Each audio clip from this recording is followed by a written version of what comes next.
This is not the first time you're threatening to strike. Are you striking because of the same issues or something else have come up? Well, it's the same issues. The issues have not been resolved as we expect. Which issues are we talking about here? You remember last year, we listed issues which were actually problems to us. Things like long hours of work, understaffing, and the rest. Ghana government assured us that they were going to solve the problems. In fact, the National Labour Commission directed the Fair Wages and Salaries Commission to, as a matter of urgency, sit down and resolve the issues around conditions of service. We met Fair Wages several times, and they came out to say that because they are not too sure where they should place us, they have to do what we call job evaluation. We conducted job evaluation with them, Fair Wages Salaries Commission, the Ministry of Health, Ghana Health Service, and MOAC. We conducted that job evaluation since last year, August. As we speak, we don't even know where to start from. One of the critical things that even trigger this whole thing is that, remember that the president actually came out to say that he was going to motivate frontline health workers, about 50% of their salary on the basic salary of all frontline work workers. To what I've read, the definition of frontline is any health worker who is directly in contact or have direct contact with the COVID-19 victim, whether life or death, to my understanding. Now, if you are aware, most of the people who have died, is the mortuary workers who actually pick them from the ward. A lot of people have died at home, unless they don't want to be real.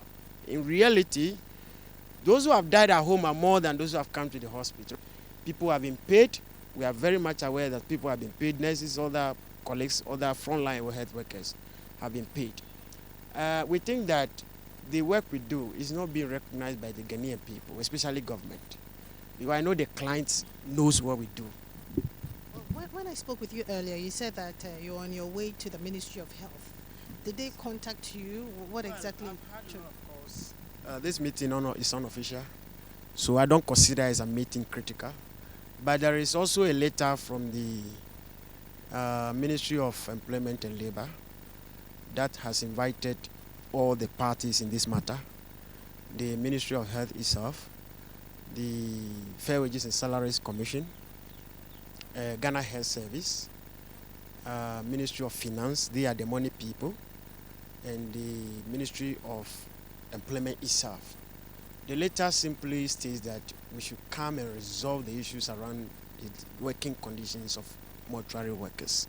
That's the thing. So hopefully, we will go in good faith.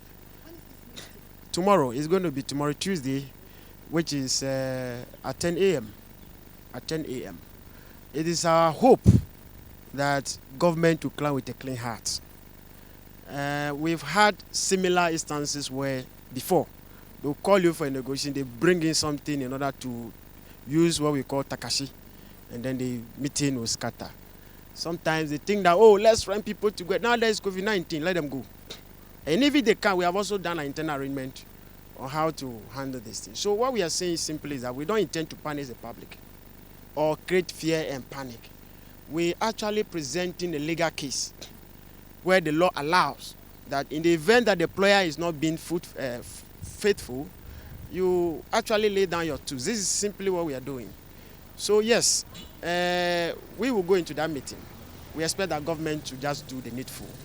The needful is that they should do the right thing, sit down, sign documents that will make sure that mortuary workers are free from all this strike and stuff. Otherwise, the strike will start immediately on Thursday early morning. You go to various mortuaries and I can tell you, you see red banks all over and it will be empty.